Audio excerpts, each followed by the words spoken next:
Bonjour à toutes et à tous, j'espère que vous allez bien. Moi je suis ravie de vous retrouver pour une nouvelle vidéo sur cette chaîne avec mon café parce que c'est le matin et que je suis pas très bien réveillée. Aujourd'hui on se retrouve pour parler des livres que j'aimerais lire ou du moins que j'aimerais commencer en août. Si je dis commencer, c'est parce qu'il y a 10 livres dans cette pile à lire et que ces derniers mois je n'en lis que 5 par mois environ. Et surtout dedans il y a une brique, je vais vous en parler très bientôt, vous allez voir. Mais voilà, je vais pas perdre plus de temps, je vais commencer à vous en parler, vous verrez très vite de quel livre il s'agit. On commence avec ma lecture actuelle avec laquelle je commence ce mois, je suis en train de lire Orlando de Virginia Woolf.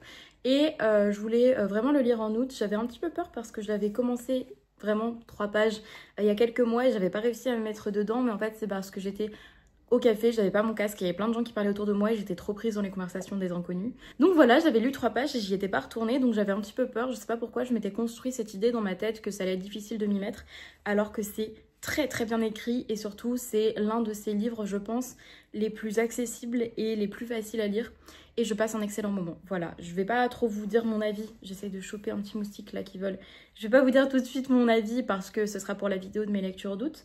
Mais en fait, c'est l'histoire d'un personnage qui s'appelle Orlando qui va très vite recevoir la protection de la reine Elisabeth Ier et qui va vivre plusieurs vies et traverser les époques et même traverser les expériences de genre puisque Orlando est un personnage connu pour être à la fois homme et à la fois femme et en fait il va rester bloqué à l'âge de 30 ans, il va vivre plein de choses, plein d'aventures et il est extrêmement drôle. Moi ce que j'adore c'est que... ah mince, je suis déjà en train de vous en parler mais bref, tout ce que je peux vous dire c'est que c'est très plaisant et c'est une biographie en fait. C'est la narratrice ou le narrateur qui est le biographe officiel de Orlando et c'est tellement drôle. Il y a beaucoup d'humour dans ce roman, il y a plein de personnages différents et bah voilà, je vous invite déjà à le lire en fait.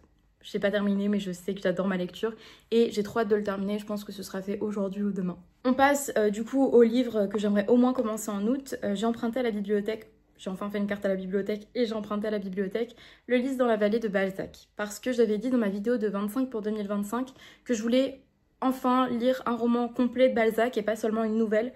Parce que Balzac, je l'ai découvert dans notamment La jeune fille aux yeux d'or. Je crois que c'était ça le nom de la nouvelle. J'ai lu aussi un petit peu plus tôt dans l'année Le Colonel Chabert que j'avais beaucoup aimé. Et j'adore le style de Balzac et mon père m'enjoint de lire Balzac depuis des années. Et lui m'avait conseillé de commencer par le Père Goriot, mais j'ai une amie qui m'a dit que j'allais préférer Le Lys dans la vallée. Et en plus, Le Lys dans la vallée, je l'ai un peu étudié.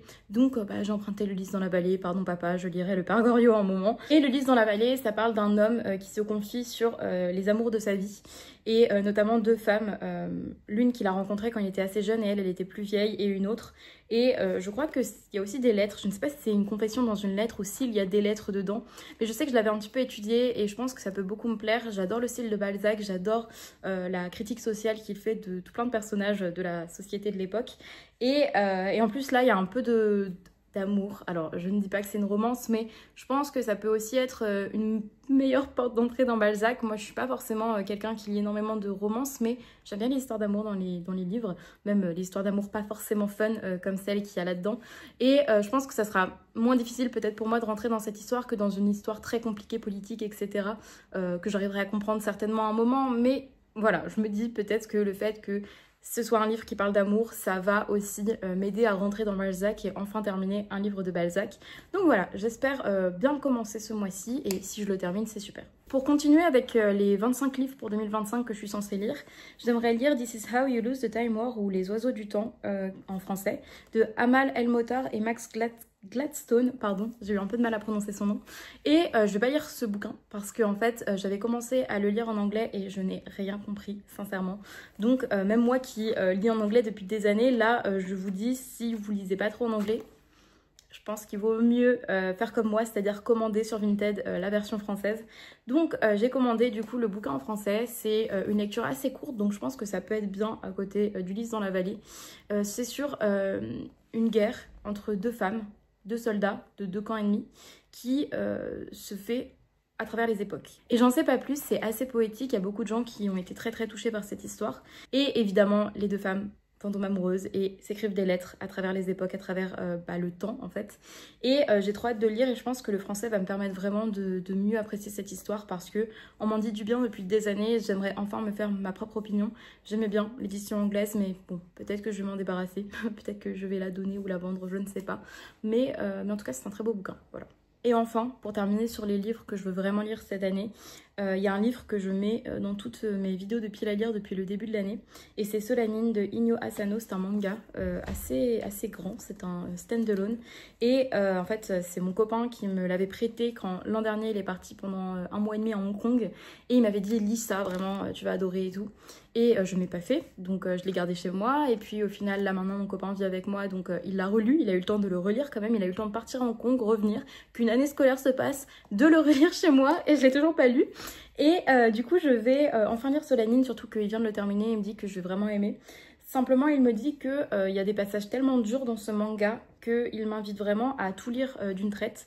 Parce qu'il se dit que si je m'arrête au milieu, là où il se passe plein de choses très difficiles, je vais jamais vouloir continuer tellement je vais être mal. Parce qu'il me connaît, il sait les sujets sur lesquels je suis sensible. Donc même si je ne sais pas exactement de quoi parle ce manga, je pense que je lui fais assez confiance là-dessus. Donc je vais lire Solanine et je vais enfin pouvoir lui dire ce que j'en pense. Et je vais enfin pouvoir vous en parler.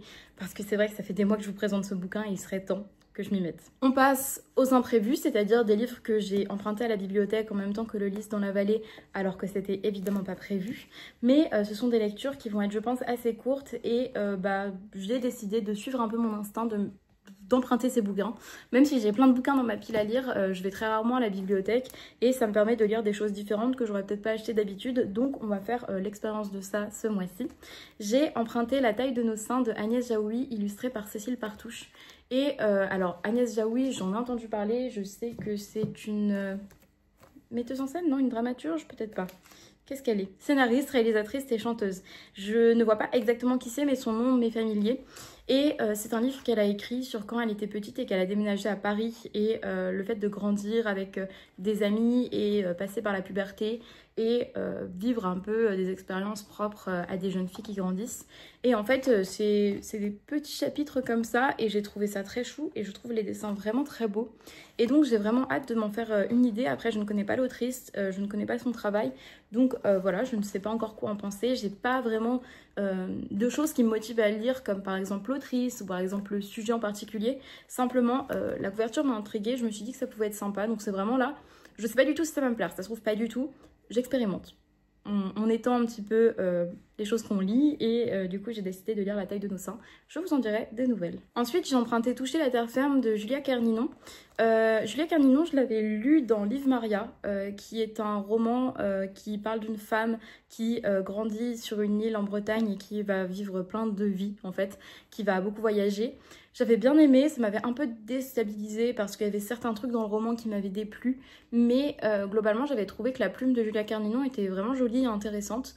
Donc j'ai décidé de lire ce texte qui est cette fois-ci un témoignage puisqu'elle parle de dépression postpartum, puisqu'elle a accouché et elle a eu énormément de doutes et de peurs par rapport à sa vie, par rapport à ce chamboulement et par rapport à cet enfant. Et je trouve que c'est des récits très importants et toutes les questions de maternité m'intéresse beaucoup et donc je pense que ça peut être très chouette de découvrir son expérience, même si évidemment ça va pas être très facile ou simple à lire parce que ça va quand même parler de sentiments difficiles et douloureux peut-être, mais en plus c'est vraiment très court, vous voyez c'est des textes très centrés sur la page. C'est pas la seule raison pour laquelle j'ai emprunté ce livre, mais c'est quand même l'une des raisons pour laquelle je mets ça dans ma pile à lire d'août, parce que puisque j'ai quand même des lectures un peu importantes comme le Lys dans la vallée à faire, ça va être un texte qui je pense va pouvoir me permettre voilà, de lire autre chose, d'être dans d'autres sujets et en même temps ça va pas me prendre trop de temps donc ça va pas me faire peur au moment de me mettre à lire parce que j'ai peur des gros bouquins, pourtant j'en ai plein dans ma pile à lire. Donc voilà, Toucher la terre ferme de Julia Kerninon, j'ai très hâte de vous en dire des nouvelles parce que c'est une autrice que je trouvais intéressante et donc je pense que ça va me plaire. Enfin, pour les emprunts à la bibliothèque, j'ai emprunté un livre dont j'avais jamais entendu parler. Ça s'appelle Des vies possibles de Sharif Majdalani. Et ça parle d'un personnage originaire du Liban au début du XVIIe siècle qui va être envoyé à Rome pour étudier, je pense, la théologie, oui, rentrer au service de la papauté. Et en fait, il va être vraiment très intéressé par l'humanisme et il va décider de ne pas finalement rentrer dans les ordres et de voyager un peu partout et de découvrir et de toucher à plein de sujets en fait propres à l'humanisme. Donc les cartes, les découvertes scientifiques, le rôle de diplomate, aventurier, marchand, côtoyant des familles de peintres ou de marchands très célèbres de l'époque. Et en fait, c'est une période qui m'intéresse pas mal, l'humanisme. Je dis pas que je m'y connais énormément, mais je sais que j'adorais mes cours de littérature qui parlaient de l'humanisme et je pense que c'est une période qui est très intéressante et c'est très intéressant d'y écrire des fictions. Parce qu'en fait, c'était tellement l'essor à la fois des arts et en même temps des découvertes scientifiques et il y avait une sorte d'émulation en Europe des cerveaux et beaucoup d'échanges par lettres de savants qui voulaient échanger sur leurs découvertes ou tout simplement sur la littérature, sur le fait de lire en latin, en grec et sur... Enfin, globalement, plein d'avancées pour le monde, pour la société à l'époque. Et donc, c'est une période qui m'intéresse beaucoup. Et du coup, j'ai hâte de voir ce qu'en fait cet auteur que je ne connais pas. Et pareil, c'est des très courts chapitres. C'est des chapitres qui font pas plus de 4 pages en fait. Donc, j'ai trop hâte de lire ça. C'est marrant parce que dans un sens, ça me rappelle un petit peu ma lecture actuelle d'Orlando, même si ça sera peut-être différent. Dans le sens où Orlando aussi voyage et vit plein de vies différentes et occupe plein de rôles différents. Mais on verra bien. En tout cas, des vies possibles, ça me tente énormément. Et le fait que je doive le rendre dans 6 semaines, ça me motivait aussi à le lire ce mois-ci. Et enfin, pour terminer le mois avec des choses plus rapides et plus faciles à lire, je termine sur des graphiques plus faciles, je sais pas, parce qu'il y a des choses pas trop faciles après qui arrivent.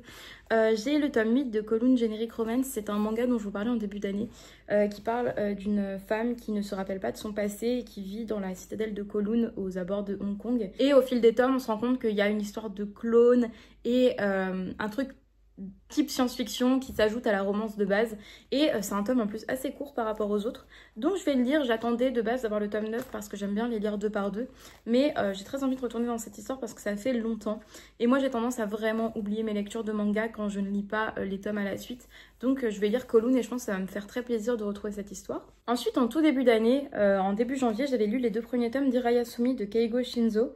Et mon copain s'est procuré le tome 3 puisque c'est lui qui me les avait prêtés. Et donc je vais lire le tome 3 de cette histoire qui va me faire, je pense, beaucoup de bien. Parce que c'est vraiment un feel good, c'est un slice of life sur un garçon qui hérite de la maison d'une vieille dame dont il prenait soin, en fait, avec qui il était ami. Et lui, il a une vie vraiment un peu... comment on appelle ça? Je crois qu'il est friteur, c'est ça. C'est-à-dire qu'il enchaîne les petits boulots et qu'il n'a pas ce désir d'avoir une grande carrière et qu'il veut vivre un petit peu dans l'instant présent et qu'il se met pas de pression dingue pour avoir des grands objectifs dans la vie.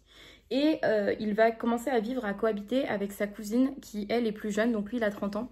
Et sa cousine rentre en école d'art et elle a des doutes parce qu'elle, elle est très brute de décoffrage et elle a envie d'écrire son manga, mais elle sait pas où trouver sa place dans l'école d'art et dans la vie. Et du coup, on suit ces 2 personnages qui sont hyper attendrissants, qui se rapprochent et leurs histoires à chacun avec les personnes qu'ils côtoient dans leur petite maison. Et c'est très agréable, très chou. Moi, ça m'avait fait pleurer tellement j'en avais besoin en fait. J'avais besoin d'un truc comme ça, très positif en début d'année.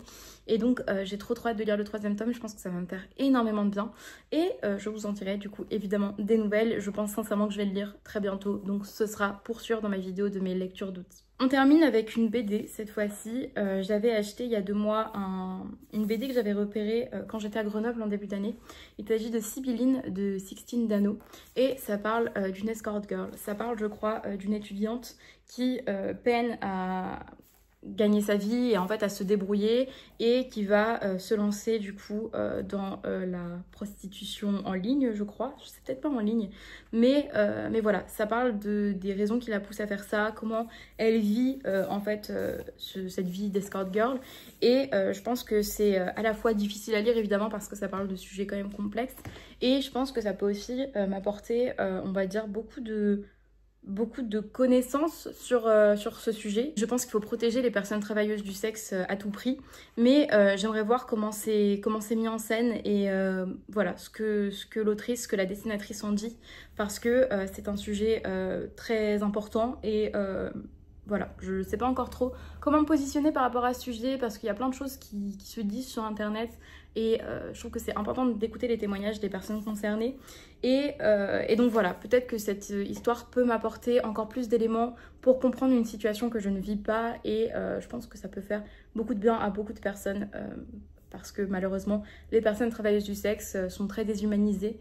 Et je pense que ça va être une bonne lecture intéressante sur ce point-là. Et d'ailleurs, je trouve les dessins très beaux. Voilà, c'est pas le plus important forcément par rapport à ce que je suis en train de dire, ce qui est quand même un sujet assez grave, assez important. Et je trouve que les dessins, par contre, sont vraiment très jolis. C'est en noir et blanc. Et voilà, trop hâte de lire Sibylline.